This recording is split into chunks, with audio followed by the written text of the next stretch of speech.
નમસ્કાર દોસ્તો, આજની સ્ટોરી હું અમદાવાદની એક હોસ્પિટલમાં નર્સ તરીકે કામ કરતી હતી. મારા પતિના અવસાન પછી છેલ્લા 7 વર્ષથી હું એકલી જ જીવન જીવી રહી હતી. કામ, જવાબદારીઓ અને યાદો વચ્ચે જીવન પસાર થતું હતું, પરંતુ દિલના કોઈ ખૂણે એકાંત હંમેશા સાથ આપતું હતું.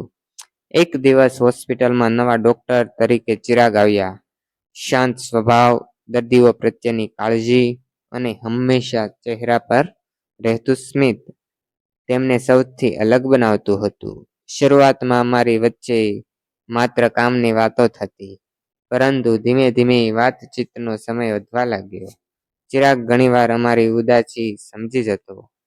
જ્યારે પણ હું થોડી ચિંતિત દેખાતી ત્યારે તેઓ મારી પાસે આવીને પૂછતા, "બધું બરાબર છે ને?" તેમની આ નાની નાની કાળજી મારા દિલને સ્પર્શી જતી.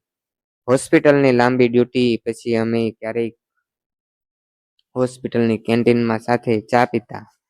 એ પળોમાં અમે એકબીજાના જીવન વિશે ખૂબ જ વાતો કરતા. મેં એક દિવસ મારા ભૂતકાળની વાતો કહી અને ચિરાગે મારા દુઃખને કોઈ નિર્ણય કર્યા વગર જ સાંભળ્યો. એ જ વાત મને તેમની તરફ વધુ આકર્ષિત કરતી હતી. સમય જતાં અમારી વચ્ચે એક ગાઢ મિત્રતા બંધાઈ ગઈ. એકાંતમાં પસાર થતી સાંજો હવે તેમની સાથેની વાતોથી ભરાઈ જતી. ફોન પર કલાકો સુધી વાતો કરવી, એકબીજાની ચિંતા કરવી અને દરેક ખુશી, સુખ, દુઃખ વહેંચવું અમારી આદત બની ગઈ. એક સાંજે હોસ્પિટલની છત પર ઊભા રહીને અમે શહેરની લાઇટ્સ જોતા હતા. ચિરાગે ધીમેથી કહ્યું, "તમે ફરીથી ખુશ રહેવા લાયક છો." આ શબ્દોએ મારા દિલને ઊંડે સુધી સ્પર્શી લીધું. ઘણા વર્ષો પછી મને લાગ્યું કે કોઈ મને સાચે જ સમજે છે. ધીમે ધીમે આ મિત્રતા પ્રેમમાં બદલાઈ ગઈ. અમારા સંબંધનો આધાર વિશ્વાસ, લાગણી અને સાથ હતો. અમે એકબીજાને નજીક આવતા ગયા, પરંતુ સૌથી સુંદર વાત એ હતી કે અમારા પ્રેમમાં સન્માન અને સમજણ હતી. ચિરાગના સાથમાં મને ફરીથી જીવન જીવવાની ઈચ્છા મળી.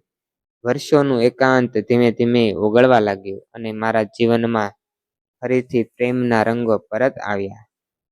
મારા માટે તો આ એકમાત્ર પ્રેમ કથા નહોતી, પરંતુ ફરીથી ખુશી મેળવવા માટે એક આ સુંદર મજાની નવી શરૂઆત હતી. જો દોસ્તો તમને અમારા આવા લવ સ્ટોરીના વિડીયો ગમતા હોય તો તમે અમારી ચેનલને લાઈક કરો, શેર કરો અને સબસ્ક્રાઈબ કરો. થેન્ક યુ દોસ્તો.